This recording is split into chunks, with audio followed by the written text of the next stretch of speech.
Today, I'm giving you 50th Law. This is a book that both 50 Cent and Robert Greene did, and it goes back into different laws of power you could use in social situations to turn out more favorable results for the long run. And with that, we're going to be looking at the fearless approach. Quick quote from 50 Cent. 50 Cent is a person I created. Soon it will be time to destroy him and become someone else.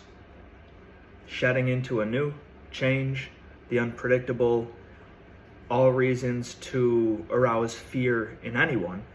We do not like change. It's just easier to live in the predictable because you feel like you're in control. And it's that fear of not being in control that grows a sense of desire in people to gain more control of the people around them and the events around them. And that's when we take this law into really thought. The hunger for control, and this is something you'll see and experience all the time, the hunger for control makes you less adaptable. It makes you less ready to change. And if you become aggressive from this fear, that's when sort of micromanaging your situations comes into play. And this actually stirs up resentment in people. It's like the more you try to control someone, the less it works. Aggressively asserting your so-called authority or intelligence makes people want to not listen to you. And a lot of the time, the problem with these types of people is that they believe their direct control equates to power. Like the spinning of a turbine equates to power.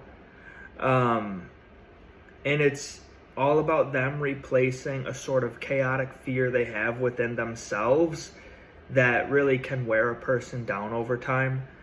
And a huge way to overcome this sort of obstacle, this being caught up in someone else's fear or getting over fear of yourself, requires a sort of natural way to go about things. When I say that, I mean you don't get too pressed about stuff. I guess going with the wind, but being ready for anything at the same time. And that's that's like the hustler mindset, and it's really the hood pretty much invented this concept of flow, where aggression makes your life shorter, which means to survive you need mental freedom. Hustlers are able to keep their minds moving, one thing onto the next, in a world full of obstacles, which a lot of times people don't want to overcome any obstacles in the world. Anything that sort of limits you, you're going to have to figure out a way to work with it. And that's a concept that's developed fearlessness time and time again. And throughout history, you're going to find all these sorts of fearless people. We'll use 50 Cent, for example, has the capacity to work in chaos for their own purposes.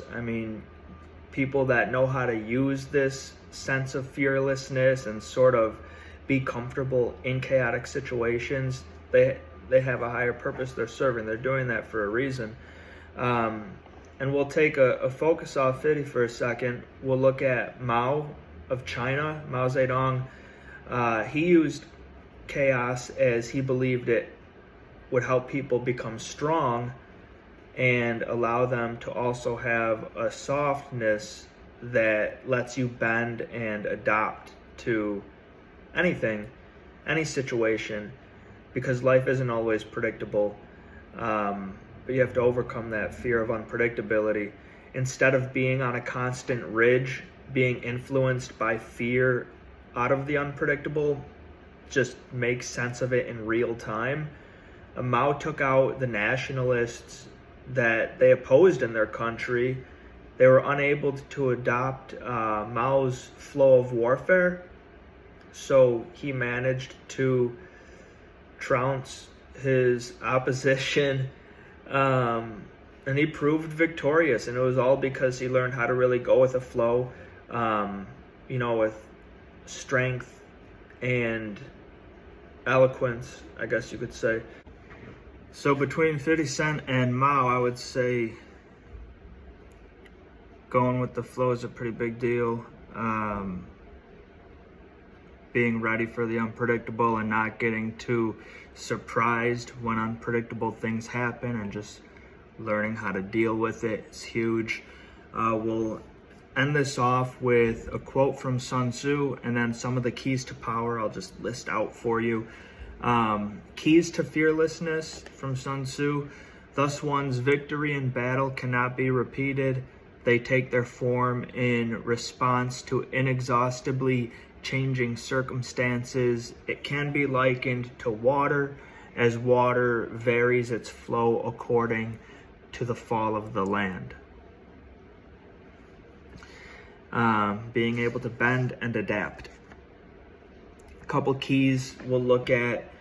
Chaos is a new and challenging set of events for you to figure out, something people fear. People desire controlling others out of fear. So when someone's trying to control you, they're scared of something. People fear the unpredictable, which drives your push for others to conform to your moods and beliefs. It's also one of the sort of filters you use in conversations when you're talking to someone.